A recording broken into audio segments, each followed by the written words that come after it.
E aí pessoal, somos a equipe 1 do primeiro Informática da Escola Dom Valfrido e estamos participando da Feira de Química e vamos falar um pouco da história da tabela periódica para vocês. Tudo começou no século XIX. Nessa época, os químicos tinham alguns conhecimentos sobre os elementos conhecidos, como massa atômica, ponto de fusão e de ebulição, reatividade e outros mais. O primeiro químico a propor o modelo de tabela periódica foi o alemão Dobereiner, em 1829. Nela continha os 30 elementos conhecidos até então. Esse modelo se chamava tríade, pois era dividido em grupos de 3 elementos com características semelhantes. Um fato massa sobre esse modelo é que a massa atômica do elemento central era igual à média das massas dos outros 2 elementos da tríade. Em 1862, o geólogo e mineralogista francês Alexandre de Champ-Courtois propôs uma organização para ajudar na mineralogia. Seu modelo ficou conhecido como parafuso telúrico, pois os elementos ficavam em forma de espiral em um cilindro, em ordem crescente de massa atômica.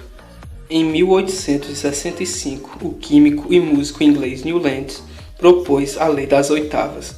Ele organizou os elementos como as notas musicais em ordem crescente de massa atômica, em linhas verticais, cada linha contendo 7 elementos. Ele também notou que elementos pertencentes à mesma linha horizontal tinham características químicas semelhantes. O primeiro elemento de uma oitava era semelhante ao primeiro de outra oitava, e assim sucessivamente. Mendeleev, durante seus trabalhos com os elementos químicos, sempre anotava as propriedades de cada um deles em fichas. Em certo momento de 1869, ele colocou essas fichas em ordem crescente de massa atômica.